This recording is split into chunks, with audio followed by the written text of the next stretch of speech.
अब क्या देखेंगे मेमोरी मैनेजमेंट टेक्निक। और इसमें क्या देखेंगे अभी कॉन्टिगस मेमोरी एलोकेशन देखेंगे। तो 24 नंबर। तो क्या in memory management multi programming environment में we have the multiple process in the main memory. Multiple process होती है मेन मेमोरी में, जिसे हम क्या कर रहे एडिक्यूट होती है to keep the CPU utilisation high करने के लिए and to make computer responsive to user. Responsive बनाने के लिए हमारे पास मल्टीपल प्रोग्राम होते हैं जो मेन मेमोरी में होते हैं। To realise the increasing performance to realize the increasing in performance, however we must keep several process in the memory. हमें ये रियलाइज़ कराने के लिए कि परफॉर्मेंस इंक्रीज़ हो रही है, हम क्या करते हैं कीप करते हैं बहुत सारी सेवरल प्रोसेस को मेमोरी के अंदर। दैट इज़ जो कि we must share the main memory को शेयर करते हैं। एज अ रिज़ल्ट इसके रिज़ल्ट से क्या आता है, we must manage main memory for all different process. हमें मेन मेमोरी को मैनेज करना पड़ता है सारी अलग अलग प्रोसेस के लिए। ठीक, अब दो चीज़ें देखते हैं, logical address space versus physical address space. अब लॉजिकल एड्रेस स्पेस और फिजिकल एड्रेस स्पेस देखते हैं। पहले देख लॉजिकल एड्रेस क्या होता है। An address generated by the CPU के थ्रू जो एड्रेस जनरेट होता है उसे क्या कहते हैं, लॉजिकल एड्रेस कहते हैं। The logical address is basically the address of the instruction और data use by the process. Logical address वो होता है जो basically address of the instruction होता है एंड जो कि data use by the process use by the instruction और data use by the process, मतलब ये लॉजिकल ही होता है। User can access the logical address of the process. User क्या करता है, लॉजिकल एड्रेस को एक्सेस करता है प्रोसेस की। ठीक, user have indirect access to the physical address through logical address. User क्या कर सकता है, इनडायरेक्ट एक्सेस कर सकता है फिजिकल एड्रेस के थ्रू। इनडायरेक्ट एक्सेस कर सकता है लॉजिकल एड्रेस के थ्रू। फिजिकल एड्रेस को एक्सेस करने की वजह वो लॉजिकल एड्रेस को ही एक्सेस कर सकता है। Logical address does not exist physically. Logical address physically exist नहीं करता है। हाँ, logical address does not exist physically, वो एग्जिस्ट नहीं करता है। Hence is also known as a virtual address. इसे क्या कहते हैं, वर्चुअल एड्रेस भी कहा जाता है। The set of the logical address that are generated by any program is referred as the logical address space. जो logical address space all the set of all logical address, वो सारों का logical address का set that generated by any program, जो कि किसी program के through generate हुआ है, is refer to a logical address space. उसे क्या बोलते हैं, लॉजिकल एड्रेस स्पेस बोलते हैं। और रेंज कहाँ से होती है, 0 टू मैक्स। इसकी वैल्यू हो सकती है प्रोग्राम की, जो रेंज रहेगी 0 टू मैक्स। कोई प्रोग्राम है उसकी क्या की है, 0 से 16 KB है, तो इसकी क्या होगी, इसकी वैल्यू होगी 0 से 16 KB तक ही इसका लॉजिकल एड्रेस मानेंगे हम। ठीक, और तो लॉजिकल एड्रेस स्पेस क्या होता है, a set of the all process that generated by any programmer is referred as the logical address space. ठीक, अब आते हैं physical address. an address load into the memory address register of the physical memory। जो address load होता है memory address register में of the physical memory में, जो एक्चुअल एड्रेस हो रहा है। User can never access the physical address of the program. User कभी एक्सेस नहीं कर सकता है जो फिजिकल एड्रेस प्रोग्राम है उसको। ठीक, the physical address is in the memory unit. Physical address क्या होता है, मेमोरी यूनिट में होता है। It is a location in the main memory physically. ये लोकेशन होता है जो कि मेन मेमोरी में फिजिकली होता है। A physical address can be access by user indirect but not directly. ये फिजिकल एड्रेस क्या है, कैन बी एक्सेस हो सकता है by user indirectly physical address access नहीं कर सकता है, बट नॉट इनडायरेक्टली एक्सेस कर सकता है फिजिकल एड्रेस को, डायरेक्टली एक्सेस नहीं कर सकता है फिजिकल एड्रेस को। The set of the all physical address corresponding to logical address is commonly known as the physical address space. सारे लॉजिकल एड्रेस के करस्पॉन्डिंग जो भी फिजिकल एड्रेस हैं उनके सेट को क्या बोलते हैं, फिजिकल एड्रेस स्पेस कहते हैं। ठीक, it is computer by the computed by MMU memory management unit. ये कंप्यूट किया जाता है मेमोरी मैनेजमेंट यूनिट के थ्रू कंप्यूट किया जाता है। रेंज कहाँ से कहाँ तक होती है, ये होती है R+1। आर रिलोकेटेबल है, बेस कंडीशन जिसे बोलते हैं, for the base condition R कहाँ से R+0 टू R+मैक्स वैल्यू तक इसकी क्या होती है, कंडीशन होती है। The run time mapping from the virtual to physical address space. Run time में क्या होते हैं, virtual to physical address space में जो मैपिंग होती है is done by the hardware device. किसी हार्डवेयर डिवाइस के थ्रू किया जाता है, जैसे क्या कहते हैं, memory management unit hardware device को क्या कहते हैं, उस समय कहते हैं। The program mainly generate the logical address. जो यूज़र प्रोग्राम होता है वो मेनली जनरेट करता है logical address, and the user think program is running in logical address. User सोचता है कि वो प्रोग्राम क्या कर रहा है, रन कर रहा है लॉजिकल एड्रेस में, but the program needs the physical memory in order to complete the execution। But program को क्या चाहिए, मेनली नीड्स है फिजिकल मेमोरी की in order to complete the execution को कंप्लीट करने के लिए। तो सीपीयू क्या कर जनरेट किया, जैसे 356 ये क्या किया, लॉजिकल एड्रेस जनरेट किया। रिलोकेटेबल रजिस्टर जो होता है वो क्या करेगा, वो बेस एड्रेस को कैलकुलेट कंटेंट करेगा। तो ये 1400 होगा, 14,000, तो 14,356 ये क्या हो जाएगा, ये फिजिकल इन दोनों का ऐड ऑन होगा और ये फिजिकल एड्रेस देंगे जो कि मेमोरी में होगा। तो ये कौन से एड्रेस स्पेस जाएगा, 14,356 पे जाके एक्सेस कर लेगा उस एड्रेस लोकेशन को। ठीक, अब आती है बात कि how operating system manage the isolation and protection. कि जैसे ये है कि प्रोग्राम P1 है, रिसाइड कर रहा है इस यहाँ पे, और दूसरी जगह प्रोग्राम P2X रिसाइड कर रहा है। तो इन दोनों प्रोसेस को क्या है, नहीं पता होना चाहिए कि P1 को ही नहीं पता होना चाहिए कि मेरे अलावा भी इस मेमोरी में क्या है, प्रोसेस हैं, और P2 को भी नहीं पता होना चाहिए कि मेरे अलावा इस मेमोरी में प्रोसेस है। तो ये आइसोलेट रहे एक दूसरे से, और ये P1 इसकी मेमोरी की एड्रेस को एक्सेस ना करे, इसी तरह P2 इसके मेमोरी को एक्सेस ना करे। तो हाउ ऑपरेटिंग सिस्टम मैनेज करता है आइसोलेशन और प्रोटेक्शन को, मेमोरी मैपिंग प्रोटेक्शन को कैसे मैनेज करता है। ठीक, operating system provides the virtual address space. Operating system क्या प्रोवाइड करता है, virtual address space, VAS concept provide करता है। ठीक, the separate memory space, to separate memory space को सेपरेट रखने के लिए we need to the ability to determine the range of the legal address that the process may be accessed to ensure the program can be accessed only the legal address। कि separate memory space को रखने के लिए हमें ability to determine the range of the legal, ये ability रहती है कि डिटरमाइन करते हैं लीगल एड्रेस को, that the process can access, वो प्रोसेस कितने लीगल एड्रेस को एक्सेस कर सकती है। मैं access to ensure that the process can access only those legal address। तो प्रोसेस क्या करे, process only those legal address को ही एक्सेस करे। ठीक, द रिलोकेटेबल रजिस्टर जो यहाँ पे था 14,000, the relocatable register contains value of the small physical address. ये कंटेन करता है value of the small physical address, जिसे क्या कहते हैं, बेस एड्रेस कह देते हैं। And the limit register contain the range of the relocate logical address.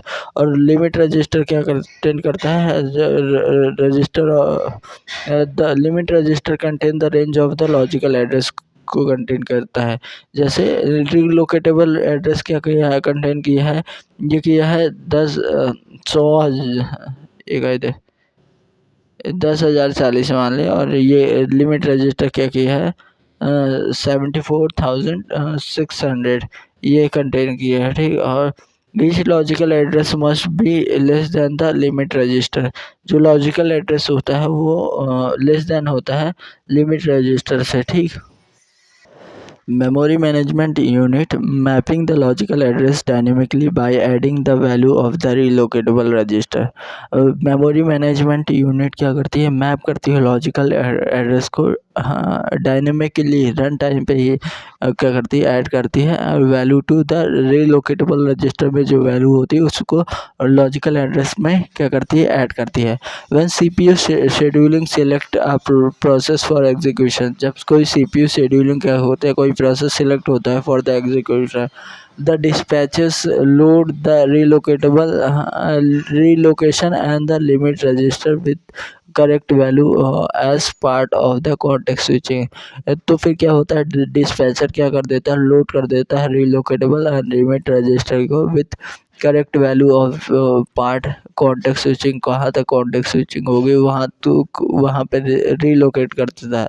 Since every address generated by the CPU, सारे एड्रेस जनरेट किया जाता है सीपीयू के थ्रू। लॉजिकल एड्रेस जो होता है इस check again those register can protect both operating system and another user program. वो दोनों रजिस्टर क्या करते हैं, प्रोटेक्ट करते हैं ऑपरेटिंग सिस्टम को और अनदर यूज़र प्रोग्राम को। And that from beginning modify the running progress, और वो क्या करते हैं, मॉडिफाई करते हैं जो रनिंग प्रोसेस है उसको, ठीक। Any attempt by the program executed in the user mode to access to the operating system memory और another user memory result trap in OS. अगर कोई वो अटेम्प्ट करते हैं एग्जीक्यूशन के लिए यूज़र मोड में आने की कोशिश करते हैं ऑपरेटिंग सिस्टम से, या एक्सेस करते हैं कोई और अदर यूज़र मेमोरी को एक्सेस करते हैं, रिजल्ट उससे क्या होता है, एक ट्रैप जनरेट होता है। द ऑपरेटिंग सिस्टम में एक ट्रैप जनरेट होता है which treat attempt as a fault error, जो फॉल्टल एरर को दिखाता है, ठीक। अब तो क्या होगा, सीपीयू क्या करेगा, लॉजिकल एड्रेस जनरेट करेगा, ठीक। इसमें क्या कर देगा, लिमिट रजिस्टर में वैल्यू दो रजिस्टर होते हैं, रीलोकेटेबल रजिस्टर और लिमिट रजिस्टर। लॉजिकल एड्रेस देखेगा कि क्या ये लिमिट रजिस्टर से छोटा है, अगर छोटा है तब क्या करेगा, प्रोग्राम को एंटर कर देगा, अगर नहीं तो क्या कर देगा, ट्रैप एड्रेस एरर जनरेट कर देगा, ठीक। अगर छोटा होगा तो ऐड कर दे। फिर ये क्या रीलोकेटेबल रजिस्टर और ये जो एड्रेस आया है सीपीयू के थ्रू लॉजिकल एड्रेस आया है, उन दोनों को ऐड ऑन करके क्या करेगा, फिजिकल एड्रेस में क्या करेगा, मेमोरी को एक्सेस कर देगा, ठीक। अब ये हो गया कि how the CPU is protected करता है। तो देख क्या हुआ प्रोसेस, जैसे ये लॉजिकल एग्जांपल देख लो, लॉजिकल एड्रेस 0 से लेकर 16 KB तक है, तो प्रोसेस P1 है ये, और इसी तरह प्रोसेस P2 है, उसके अंदर भी stack heap data code section भी हैं, इसके अलग अलग सेक्शन। तो ये कहाँ से कहाँ तक रेसिड्यूल है, 64 से लेकर 80 तक ये रेसिड्यूल यहाँ है, और ये प्रोसेस यहाँ रेसिड्यूल है। तो पहले का अगर प्रोसेस P1 का देखें फॉर प्रोसेस, तो बेस एड्रेस क्या है 128, और इसकी लिमिट रजिस्टर की वैल्यू क्या होगी, जिसे ऑफसेट भी कहा जाता है, क्या हो गई 16 KB हो गई। इसी तरह फोर्थ प्रोसेस P2 के लिए बेस रजिस्टर की वैल्यू 64 होगी, और इसकी लिमिट रजिस्टर की वैल्यू कितनी होगी 16 KB होगी। तो इस तरह ये दो एड्रेस होते हैं। सपोज़ कि P2 ने कुछ एड्रेस जनरेट किया, सपोज P2 ने एड्रेस जनरेट किया जो कि 129 रैंडम एड्रेस था 0 से लेके, तो ये लॉजिकल एड्रेस स्पेस जो यूज़र ने बनाया वो 0 प्लस ये हो जाएगा 129, ये लॉजिकल एड्रेस स्पेस होगा। बट एक्चुअली मेमोरी में क्या होगा, रीलोकेटेबल एड्रेस ऐड होगा। ये क्या है 139, ये एक्सेस इसके 64 से लेके तक दी थी, तो 193 को कैसे एक्सेस कर गए, यहाँ जनरेट होगा, तो ट्रैप एक जनरेट कर देगा ऑपरेटिंग सिस्टम। अब क्या देखेंगे, allocation method on the physical memory. Physical memory में किस तरह डेटा एलोकेशन करते हैं उसके मेथड देखेंगे। ये दो प्रकार से होता है, कंटिन्यूअस एलोकेशन और non continuous allocation. Continuous allocation memory allocation में क्या होता है कि इन दिस स्कीम में क्या होता है, इस process containing a single continuous block of the memory. इसमें क्या होता है, इस स्कीम में क्या करते हैं, हर प्रोसेस क्या करते हैं, कंटेन करते हैं सिंगल, इस प्रोसेस इस contain a single continuous block of the memory. Continuous block of the memory को कंटेन करते हैं हर प्रोसेस, ठीक। तो जैसे इसके फिक्स पार्टीशन होता है, एक होता है वेरिएबल पार्टीशन। मेमोरी का फिक्स पार्टीशन होता है, एक होता है वेरिएबल पार्टीशन। तो फिक्स पार्टीशन में देखेगा तो क्या है कि यहाँ पे देखेगा तो मेमोरी क्या है, चार पार्टीशन हुआ है। सबसे ऊपर हो गया ऑपरेटिंग सिस्टम, ये तो सबसे ऊपर होगा या सबसे नीचे होगा, ठीक। फिर इसका मेमोरी डिवाइड हुई है किसमें, 4 MB की, 4 MB 4 MB की। इसमें चार प्रोसेस है, P1 P2 P3 P4, और सबकी साइज़ कितनी है, 3 MB 3 MB 3 MB। तो यहाँ पे देखिएगा क्या आएगा, तो ये क्या करेंगे, एक ब्लॉक को कंटेन कर लेगी, तो block process P1 P2 P3 P4 क्या कर देंगे, इंसर्ट कर जाएगी। तो यहाँ पे देखिएगा और फिर उसके बाद प्रोसेस P5 है जो कि 4 MB की है, उसके लिए स्पेस नहीं खाली है। तो यहाँ पे देखिएगा इंटरनल फ्रेगमेंटेशन और एक्सटर्नल फ्रेगमेंटेशन कैसे हुआ। जो कंटिन्यूअस ब्लॉक थे, फिक्स पार्टीशन था, तो 4 MB की प्रोसेस की जगह 3 ही MB प्रोसेस इंसर्ट की, 1 MB फ्री स्पेस रह गया। तो इसे क्या कह देंगे, इंटरनल फ्रेगमेंटेशन। और तो क्या है internal fragmentation, if the size of the process is less than the total size of the partition on same size of partition get waste and remain unused। अगर साइज ऑफ द प्रोसेस जो है वो less then है total size of the partition के, then some size of the partition get waste, वो कुछ side क्या हो जाएगी, वो वेस्ट हो जाएंगी। एंड रिमेन अनयूज, वो हमेशा अनयूज ही पड़ी रहेगी। This is wasting of the memory, ये क्या है, एक वेस्टिंग ऑफ द मेमोरी है। एंड कॉल्ड, इसे क्या कहते हैं, इसे इंटरनल फ्रेगमेंटेशन कहते हैं। इसे क्या कहते हैं, इंटरनल फ्रेगमेंटेशन। अब एक्सटर्नल फ्रेगमेंटेशन देखें, यहाँ पे लिखा है एक्सटर्नल फ्रेगमेंटेशन। हर प्रोसेस के पास क्या है, एक MB की मेमोरी पड़ी हुई है, 4 प्रोसेस है, तो 4 प्रोसेस की क्या है, एक मेमोरी को अगर सबको एक साथ कर दें, तो जो प्रोसेस 5 है तो वो क्या कर सकती है, 4 MB की है, तो वो भी इंसर्ट कर सकती है इस रैम के अंदर या मेन मेमोरी के अंदर यूज़ कर सकती है।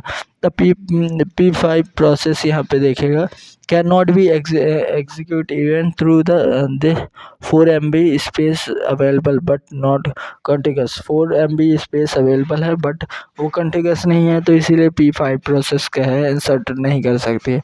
तो एक्सटर्नल फ्रेगमेंटेशन क्या है, the total number of unused space of variable partition can not be use to load process, वो यूज़ नहीं आ रही है प्रोसेस लोड करने के लिए।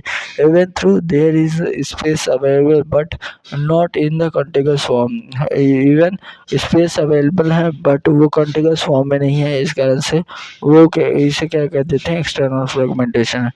अब इसकी limitation of the process size, process की साइज जो है उसकी लिमिटेशन क्या है, ये प्रोसेस साइज इज लार्ज, अगर प्रोसेस साइज लार्ज होगा then size of the maximum partition, then that process cannot be loaded in the memory, therefore a limitation can be imposed on process size that it cannot be large than the size of the large partition।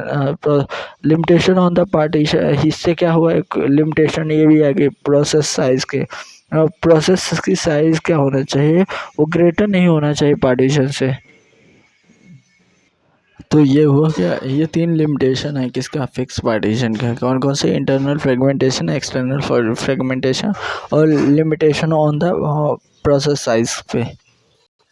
और चौथा limitation क्या है, low degree of the multi programming in fix partition, in fix partition में क्या होता है, degree of the multi programming fix होती है और वेरी लेस होती है, because the size of the partition can not be varies according to the size of process. Size of the process के हिसाब से साइज ऑफ प्रोसेस के हिसाब से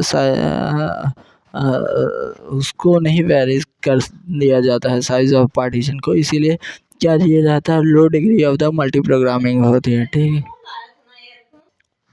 अब देख डायनेमिक पार्टीशन क्या होता है, dynamic process in this technique. अब ये चार चीज़ें थी उसकी लिमिटेशन की, degree of the multi programming को मैं नहीं बढ़ा सकता उसमें। अब डायनेमिक पार्टीशन देख लेते हैं। डायनेमिक इन दिस टेक्निक, इस टेक्निक में क्या होता है, the partition size is not declare initially. Partition size क्या होता है, इनिशियली डिक्लेयर नहीं होता है। It is declare at the time of the process loading. जब प्रोसेस लोड हुई उस टाइम पे क्या होता है, डायनेमिक साइज उस टाइम पे क्या होगा, अब जब प्रोसेस लोड होगी उस टाइम पे इसका पार्टीशन हो जाएगा। जैसे प्रोसेस P1 है, वो 5 MB की है तो इसको क्या मिलेगा, 5 MB का स्पेस ही मिलेगा। 2 MB की है प्रोसेस P2 तो प्रोसेस P2 को 2 MB ही मिलेगा। प्रोसेस P3 क्या है, 3 MB की है तो प्रोसेस 3 को 3 MB ही मिलेगा। प्रोसेस P4 को 4 MB या 4 MB ही मिलेगा। डायनेमिक प्रोसेस है प्रोसेस साइज इक्वल टू क्या होगा, पार्टीशन साइज होगा। ठीक, इसके एडवांटेज क्या हुआ कि नो इंटरनल फ्रेगमेंटेशन, कोई भी पार्टीशन नहीं है तो प्रोसेस को जितनी स्पेस चाहिए उतना ही मिलेगा, एक्स्ट्रा स्पेस उसको नहीं मिल जाएगा। तो इसी कारण से नो इंटरनल फ्रेगमेंटेशन है। और दूसरा क्या है, no limit on the size process. अगर मेमोरी में स्पेस है तो कोई भी लिमिट नहीं है, कोई कितनी भी साइज़ की प्रोसेस को इंसर्ट कर सकते हैं। और थर्ड क्या है, better the degree of the multi programming. इसमें एक लिमिटेशन थी फिक्स वाले में कि बेटर नहीं कर सकते हैं degree of the multi programming को, बट इसमें क्या कर सकते हैं, ये कर सकते हैं। इसकी लिमिटेशन क्या है, एक्सटर्नल फ्रेगमेंटेशन की। देख जैसे प्रोसेस P4 है और P2 है, प्रोसेस P2 P4 है तो इनकी ये क्या है, 2 MB और ये 4 MB ली है प्रोसेस। अब क्या है, P2 के ऊपर 5 MB फ्री है और P2 के नीचे 3 MB फ्री है। और कोई प्रोसेस जो है वो 8 MB की है, ठीक है, वो क्या कर सकती है, इंसर्ट नहीं कर सकती इन इन इन फ्री, उतनी स्पेस फ्री है, बट ये प्रोसेस इसके अंदर इंसर्ट नहीं कर सकती है। क्यों क्यों क्यों नहीं कर सकती प्रोसेस इंसर्ट, क्योंकि ये कंटिन्यूअस ब्लॉक नहीं है। तो process P5 can not be loaded in the memory even through the 8 MB storage space is available. Even 8 MB स्पेस इज़ अवेलेबल है, बट नॉट कॉन्टिगस के कारण ये process P5 is not able to insert the space, तो memory के अंदर नहीं कर सकती है। तो इसे क्या कहते हैं, external fragmentation in the dynamic programming. तो डायनेमिक पार्टीशन में एक्सटर्नल फ्रेगमेंटेशन की अभी भी प्रॉब्लम है। अब देखेंगे नेक्स्ट में कि how to resolve the dynamic partition है। एक काम कर देते हैं, उसे क्या कहते हैं, कंपेंशन की। सारे फ्री स्पेस को क्या कर दो, एक साइड कर दो।